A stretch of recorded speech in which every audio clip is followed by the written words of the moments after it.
ಪಶ್ಚಿಮ ಏಷ್ಯಾ ಸಂಘರ್ಷ ಹಿನ್ನೆಲೆಯಲ್ಲಿ ದೇಶದಲ್ಲಿ ಅಡುಗೆ ಅನಿಲ ಸಿಲಿಂಡರ್ ಕೊರತೆ ಎದುರಾಗದಂತೆ ಕೇಂದ್ರ ಸರ್ಕಾರ ಅಗತ್ಯ ಕ್ರಮ ಕೈಗೊಂಡಿದೆ.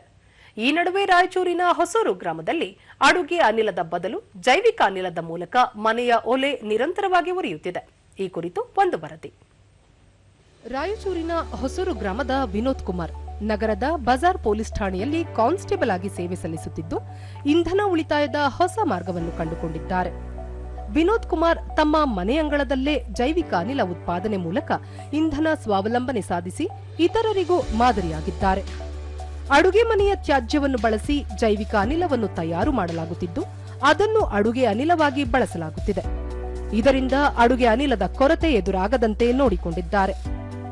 ದೂರದರ್ಶನದೊಂದಿಗೆ ವಿನೋದ್ ಕುಮಾರ್ ಮೈಸೂರಿನ ವ್ಯಕ್ತಿಯೊಬ್ಬರ ಸಾಧನೆಯಿಂದ ಪ್ರೇರಿತರಾಗಿ ಕೇವಲ 12 ರಿಂದ 16 ಸಾವಿರ ರೂಪಾಯಿಗಳ ಹೂಡಿಕೆ ಮಾಡಿ ಮನೆಯಂಗಳದಲ್ಲಿ ಚಿಕ್ಕದೊಂದು ಅನಿಲ ಘಟಕ ನಿರ್ಮಿಸಲಾಗಿದೆ.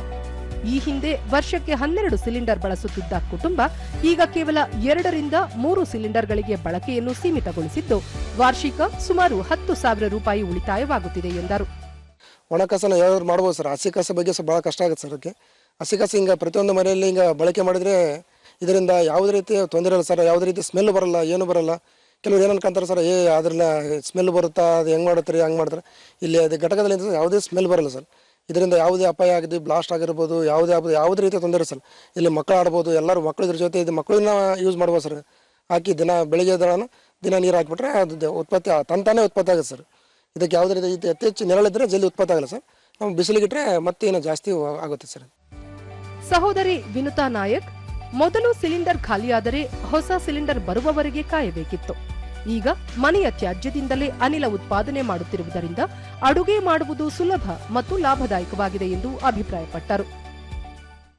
ನಾವು ಇದಕ್ಕೆ ವೇಸ್ಟ್ ಅದು ಅನ್ನ, ಸಾಂಬಾರು, ತರಕಾರಿ, ಈ ವೇಸ್ಟ್ ತಪ್ಪಲಗಳು ಯಾವನ್ನ ಇದ್ದಿದ್ದು ಅದು ಕಟ್ ಮಾಡಿ ನೀರಿನಾಗ ಮಿಕ್ಸ್ ಮಾಡಿ ಅದರೊಳಗೆ ಹಾಕ್ತೀವಿ. ಅಂದರೆ ಚೆನ್ನಾಗಿ ಅನಿಸ್ತದೆ. ಇದು ಯೂಸ್ ಮಾಡ್ಕೊಂಡ್ರೆ ಎಲ್ಲರೂ ಚೆನ್ನಾಗಿ ಅನಿಸ್ತದ. ಅಂದರೆ ಯಾವುದೇ ಪ್ರಾಬ್ಲಮ್ ಇರಲ್ಲ ಅಂತ. ಇನ್ನೊಂದು ಯಾವ್ದನ್ನ ಗ್ಯಾಸ್ ಚಾಲು ಮಾಡಿದ್ರೆ ವಾಸನೆ ಬರೋದು ಅದು ಏನೂ ಇಲ್ಲ ರೀ. ಹಂಗೆ ಏನನ್ನ ನಾವು ಒಂದೊಳಗೆ ಆನ್ ಮಾಡಿದ್ರು ಅದಕ್ಕೇನು ಬ್ಲಾಸ್ಟ್ ಆಗೋದು, ಕರೆಂಟ್ ಲೈಟ್ ಹಾಕಿದ್ರೆ ಏನನ್ನ ಬರೋದು ಹಂಗೆ ಏನಾಗಲ್ಲ ರೀ. ಯಾರು ಮಹಿಳೆಯರು ಇದನ್ನ ಉಪಯೋಗಿಸ್ಕೊಂಡ್ರೆ ಚೆನ್ನಾಗಿರ್ಬೋದು ಅಂತ ನಾ ಹೇಳಕತ್ತೀನಿ. ವಿನೋದ್ ತಂದೆ ಗಿರಿಯಪ್ಪ ನಾಯಕ್ ಬಯೋಗ್ಯಾಸ್ ವ್ಯವಸ್ಥೆ ಸರಳ ಹಾಗೂ ಪರಿಸರ ಸ್ನೇಹಿಯಾಗಿದೆ.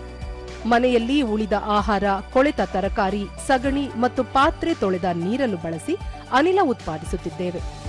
ಒಮ್ಮೆ ತ್ಯಾಜ್ಯವನ್ನು ಹಾಕಿದರೆ 15 ದಿನಗಳ ನಂತರ ನಿತ್ಯ ಸುಮಾರು 2 ಗಂಟೆಗಳ ಕಾಲ ಅಡುಗೆ ಮಾಡಲು ಬೇಕಾದ ಇಂಧನ ಉತ್ಪಾದನೆಯಾಗಲಿದೆ ಎಂದು ತಿಳಿಸಿದರು. ಆಮೇಲೆ ಇದರಲ್ಲಿ ಹಸಿರು ಪದಾರ್ಥಗಳು ಯಾವಾಗ ವೇಸ್ಟ್ ಆದ ತರಕಾರಿಗಳು ಹಾಕ್ಬೋದು ಸರ್. ಈ ಒಂದು ಯುದ್ಧದ ಸಂದರ್ಭದಲ್ಲಿ ಗ್ಯಾಸಿನ ಕೊರತೆ ಭಾಳಷ್ಟಿದೆ ಸರ್. ಕೆಲವು ಹೋಟೆಲ್ಗಳಲ್ಲಿ ತಯಾರು ಮಾಡ್ಬೋದು ಸರ್. ಯಾಕೆಂದರೆ ಅವರಲ್ಲಿ ಮನೆ ಮೇಲೆ ಹೋಟೆಲ್ ಮೇಲೆ ತಯಾರು ಮಾಡಿದರೆ ಅವ್ರಿಗೆ ಸುಮಾರು 4-5 ತಾಸು ಬರ್ತದೆ ಸರ್. ಯಾಕಂದರೆ ಅವರಲ್ಲಿ ವೇಸ್ಟೇಜ್ ಪದಾರ್ಥ ಭಾಳ ಇರ್ತದೆ ಸರ್. ಹೋಟೆಲಲ್ಲಿ ಉಳಿದಂಥ ಅನ್ನ, ಸಾಂಬಾರು, ಮೊಸರು ಅವೆಲ್ಲವಷ್ಟು ಹಾಕ್ಬೋದು ಸರ್. ಗ್ಯಾಸ್ ಹೆಚ್ಚು ಪ್ರಮಾಣ ಆಗ್ತದೆ ಸರ್. ಅವ್ರಿಗೆ ಯಾವುದೇ ತೊಂದರೆ ಇಲ್ಲ ಸರ್. ಇದು ಸುಮಾರು ಒಂದು ರಾತ್ರಿ ಉಳಿದಂಥ ಅನ್ನ, ಸಾಂಬಾರು ಅವರಲ್ಲಿ ಭಾಳಷ್ಟು ಶೇಖರಣೆ ಆಗ್ತದೆ ಸರ್. ಅದರಿಂದ ಅವರು ಗ್ಯಾಸ್ ಹೆಚ್ಚು ಬಳಸ್ಬೋದು ಸರ್. ಸ್ಥಳೀಯರಾದ ಆಂಜನೇಯ ಜೈವಿಕ ಅನಿಲ ಉತ್ಪಾದನೆ ಬಗ್ಗೆ ಮೊದಲು ಆಶ್ಚರ್ಯವಾಗಿತ್ತು. ಈ ಬಗ್ಗೆ ತಿಳಿದ ಬಳಿಕ ಎಲ್ಲರೂ ಜೈವಿಕ ಅನಿಲ ಉತ್ಪಾದಿಸಬಹುದು ಎನ್ನುವುದು ಮನವರಿಕೆಯಾಗಿದೆ ಎಂದರು. ಇದೇನೋ ಫಸ್ಟಿಗೆ ಏನೋ ಎಂಡೆ ದನಗಳದ್ದು ಎಂಡೆ ಹಾಕಿ ಇದು ಮಾಡ್ಯಾರಂತ. ಮುಸಿರು ನೀರು ಇದು ಕೊಳ್ತದ್ದು ಕಾಯಿ ಪಲ್ಯ, ಬದನೆಕಾಯಿ, ಟಮಾಟಿ ಎಲ್ಲ ಹಾಕಿದರೆ ಅದು ಉಪ್ಪನ್ನಾಗಿ ಸಿಲಿಂಡ್ರು ಆಗ್ತದಂತ. ಅದ್ರ ಕಾರಣದಿಂದ ಏನು ತೊಂದರೆಗಿನ ಇಲ್ಲ ಅಂತ. ಮತ್ತು ಈ ಎಲ್ಲ ಕಸ ಮುಸಿರು ಹಾಕಿ ಕಸಿ ನಮಗೆ ದಾಮೆದು ಒಂದು ತ್ರಾಸಲ್ರಿ. ದಾಮಿದು ಎಲ್ಲ ರೋಗ ಈಗ ಅದ್ರಾಗ ಹಾಕಿ ಮತ್ತು ಏನು ವಾಸನೆಯೂ ಇಲ್ಲ. ನಾವು ಇಲ್ಲಿ ಇವಲ್ಲ ಏನು ವಾಸನೆಯೂ ಇಲ್ಲ. ಚಲೋ ಚೆನ್ನಾಗದ. ಅವ್ರು ಮಾಡಿದ್ದು ಸಾರು ಮಾಡಿದ್ದು ನಾಲ್ವರು ತಿಳ್ಕೊಂಡು ಮಾಡ್ಕೊಂಡ್ರೆ ಭಾಳ ಉಪಯೋಗ ಅದ, ಭಾಳ ಉಳಿತಾಯ ಆಯ್ತು. ನಾವು ಒಟ್ಟಾರೆಯಾಗಿ ಪಶ್ಚಿಮ ಏಷ್ಯಾದಲ್ಲಿ ಎದುರಾಗಿರುವ ಸಂಘರ್ಷದ ನಡುವೆ ಅಡುಗೆ ಅನಿಲ ಸಿಲಿಂಡರ್ ಮೊರೆ ಹೋಗದೆ ಅಡುಗೆ ಮನೆಯಲ್ಲಿಯೇ ದೊರೆಯುವ ತ್ಯಾಜ್ಯ ಬಳಸಿ ಜೈವಿಕ ಅನಿಲ ಉತ್ಪಾದನೆ ಮಾಡುವ ಮೂಲಕ ರಾಯಚೂರಿನ ವಿನೋದ್ ಕುಮಾರ್ ಕುಟುಂಬ ಇತರರಿಗೆ ಪ್ರೇರಣೆಯಾಗಿದೆ.